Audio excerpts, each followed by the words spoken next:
কৰ্ণাটক মুখ্যমন্ত্ৰী শ্ৰীমন্ত হিমন্ত বিশ্ব শৰ্মা চৰকাৰৰ ৩টা বছৰ এই উপলক্ষে এয়া মই মুহূৰ্তত উপস্থিত আছোঁ মন্ত্ৰী সভাগৃহত আৰু ইয়াত আজি এনেধৰণে ডক্টৰ হিমন্ত বিশ্ব শৰ্মাৰ ৩য় বৰ্ষপূৰ্তি উপলক্ষে ৰাইজৰ মংগল কামনাৰ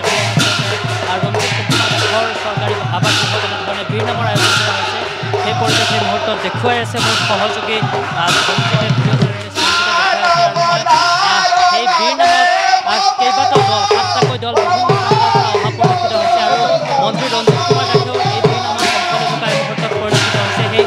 দৃশ্যাংশ দেখুৱাই আছোঁ আৰু বিশেষকৈ বৰপেটা বৰনগৰ ধামাকুটা কলবাৰী বৰপেটা ৰোড ভৱানীপুৰ আৰু হাউলিৰ নামদল আহিছে আৰু এনেধৰণে এই পৰিৱেশ দেখুৱাই আছোঁ মন্ত্ৰী ৰঞ্জিত কুমাৰ দাসেও এই বীৰ নামত অংশ লৈছে তেওঁ এক আধ্যাত্মিকতা পৰিৱেশ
আৰু এয়া এনেধৰণে পুৱা 11 বজাৰ পৰা ভাগৱত পাঠৰ জৰিয়তে আৰম্ভ হৈছিলে আৰু এনেধৰণে এতিয়া গোটেই দিনটো এনেধৰণে বীৰ নামৰ এই অনুষ্ঠান চলি আছে আৰু আমি পোনপটীয়াকৈ দেখুৱাই আছোঁ বীৰ নামৰ সেই দৃশ্য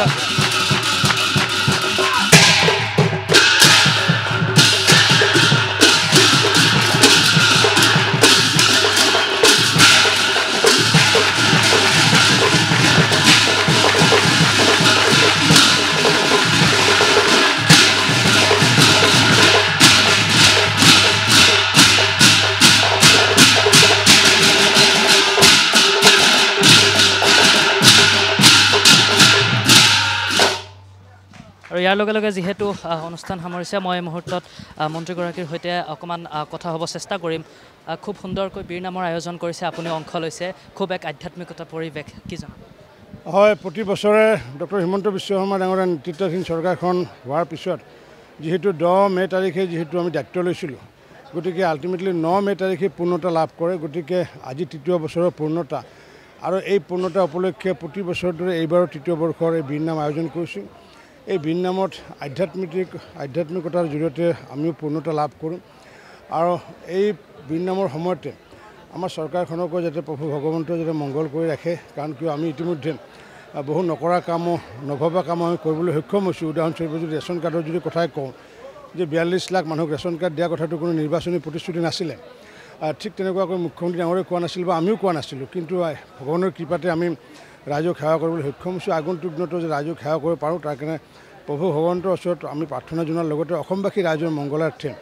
এই অনুষ্ঠান প্ৰতি বছৰে কৰি আহিছোঁ যিহেতু জগতগুৰু শ্ৰীমন্ত শংকৰদেৱ আৰু মাধৱদেৱৰ এয়া সৃষ্টি অমৰ সৃষ্টি